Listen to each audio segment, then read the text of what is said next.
Should you try to sound like a native in your target language? And besides, is it even possible? Hello number ones and welcome to Metatron's Academy, the channel where we explore how to learn languages in the most fun and effective way possible. So believe it or not, the title of this video is actually somewhat controversial within the language learning community, whether it be in forums, whether it be in the comment sections, or whether it be in videos. And the reason for that is because, generally speaking, this idea of should I, or even is it possible to learn to speak exactly like a native speaker, is something that has been addressed by several language learners, by several channels, by several teachers, and they all have different opinions of what's the truth. Generally speaking, you've got three approaches to this. Approach number one, you've got those people that tell you, you can't, it's impossible. If you're not born in what have you country, then you cannot sound like a native speaker, don't even try, not possible. Second category is the people that tell you, yeah, it's possible, you could try, but don't do it. You shouldn't do it, in fact, because it's annoying. And if you do that, you'll sound pretentious, and so just don't even bother. You don't need to. Just speak with your default pronunciation of your whatever language, and that's fine. You don't need to try and sound like a native. Third category is on the complete opposite spectrum, and you got people who obsess over the idea that they need to sound 100, not 99%, 100% like a native speaker, and they make it the goal of their lives. Now let me address each single one of these, starting at the first one. So to people that tell you it's impossible to sound like a native in your second language, I'd like to tell you they're wrong. It's not impossible. It's rare, not everyone can do it, and absolutely the number of people that actually can pull that one off, it's a very limited number. We're talking about either extremely gifted individuals, very talented, or people who picked up said language very early in their life, so perhaps not when they were literally children, like 3-year-olds, but when they were like 10 or when they were like 15. Or we're talking about people who had an extensive musical training, so people who played the piano, people who played the violin, or perhaps even singers.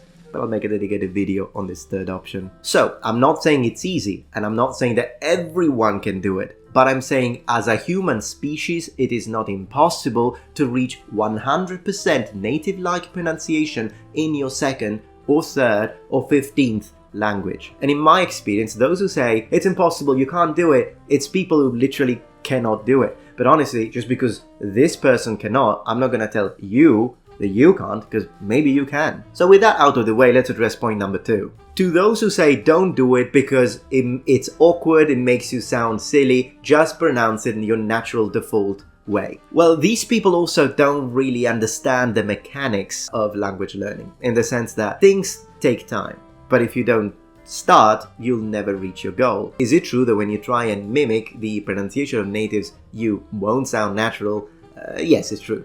And can it sound awkward? Well, it doesn't sound awkward to me because at the end of the day, I'm already appreciating the fact that you're striving to improve yourself. But yeah, to some people, I suppose it could sound awkward. But that doesn't mean that you will always sound unnatural. And the more you practice, the better you'll get, the closer you'll sound to a native. And even for those who can't reach a 100% native-like pronunciation, if you can reach a 60% native-like pronunciation, that's great.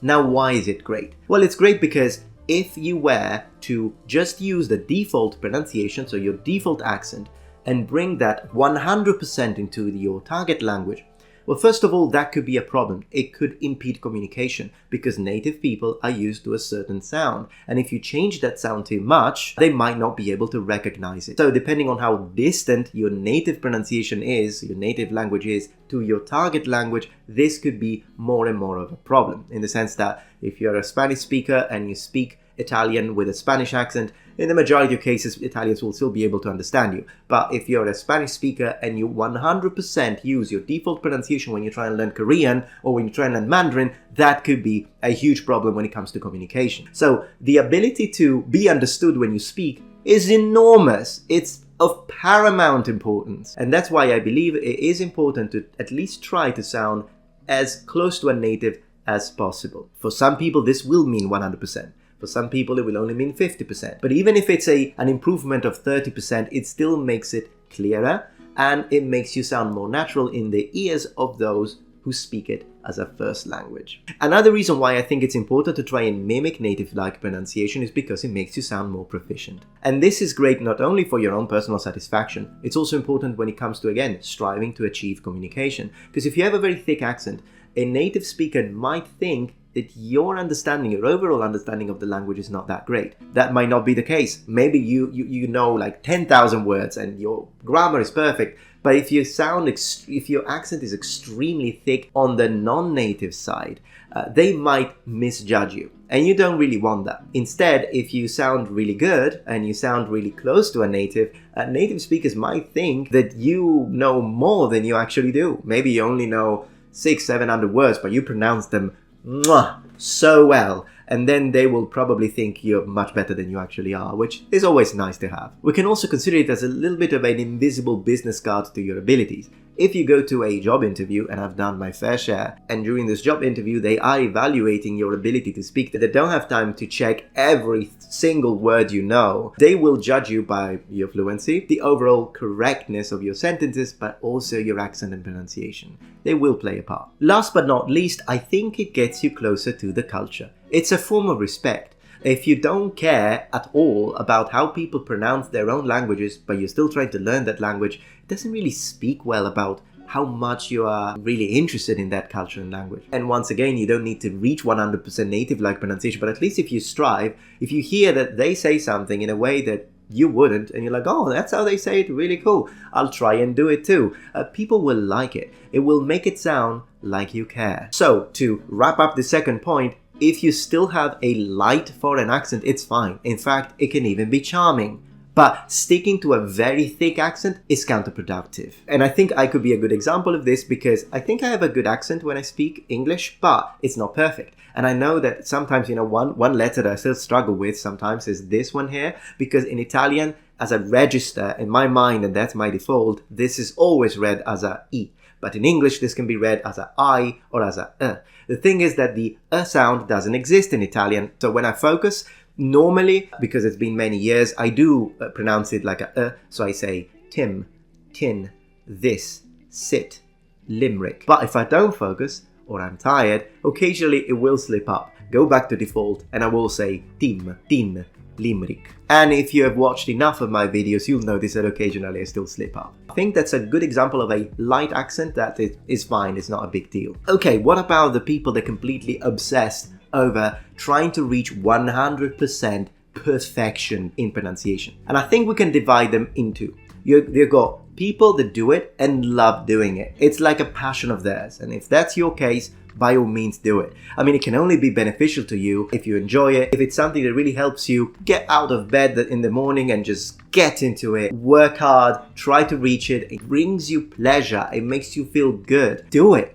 There is nothing wrong with it. And anyone who tries to dissuade you and tell you, no, don't do it, you shouldn't do it, they're just jealous, so ignore them. They're jealous of your talent. On the other hand, if instead you're one of those people that obsess over the idea that they need to sound 100% native-like to the point of frustration, to the point that it becomes a stress, it becomes something that gets them depressed whenever they don't reach this goal, because of course it's going to take many years. So for those people, I would say maybe relax a bit. Don't worry if you don't always sound 100% perfect, it's okay. And possibly don't compare yourself to people who are incredible, like a 1 in a million. Try to compare yourself to yourself. So, do you sound better today than you did yesterday or that you did last week? Then count that as a success. And once again, if you see that this is becoming a source of stress, then I'm not saying give up on it completely, but definitely relax on your expectations to yourself and don't be too strict. Because at the end of the day, even if you don't sound 100% like a native, but you sound 90% like a native with a few slip-ups and occasionally people telling you, oh yeah, I could tell you sound Italian there, it's fine. It's not a big deal. In fact, learn to laugh about it. It happens to me, like particularly if I'm joking or if I am very excited, my Italianness comes through. And it's fine. I don't think of it as a failure. I see it as a little touch of color into an otherwise, I believe, a reasonable, good level. Now let's move to the second section. How do you work on your accent? And of course, this could be the beginning of our whole series, and if you're interested, please let me know.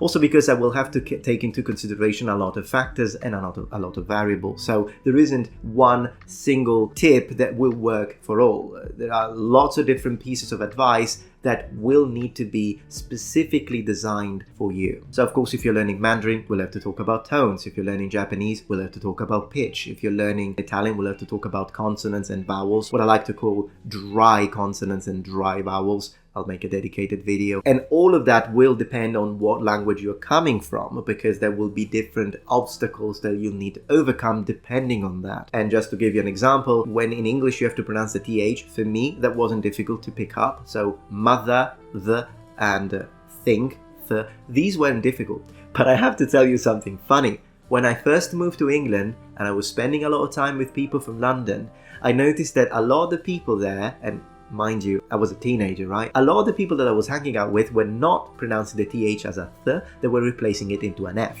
So the way that I pronounce it now is different to the way I first learned to pronounce that sound in English, simply based on the fact that I learned English on the streets, and then I became an English teacher, and then I realized I needed to change a few things. But to be honest, the only reason why I needed to change that is simply because I wanted to teach English. And honestly, going to my students in Italy and telling them, all right then, I think that's really nice. It's, you know, I mean, I like it, but I don't want to teach it that way. I do wanted to teach them a sort of more of a standard accent, and then if they want to learn a specific regional variation or a specific type of accent, then absolutely feel free, but I first give you the ability to use sort of a more standardized pronunciation. And mind you, another thing I used to do was to drop all my H's, because again, the people that I was hanging out with were dropping all of their H's. That's too hot. That's really hot, mate. And then I had to learn hot, like the actual pronounce the H.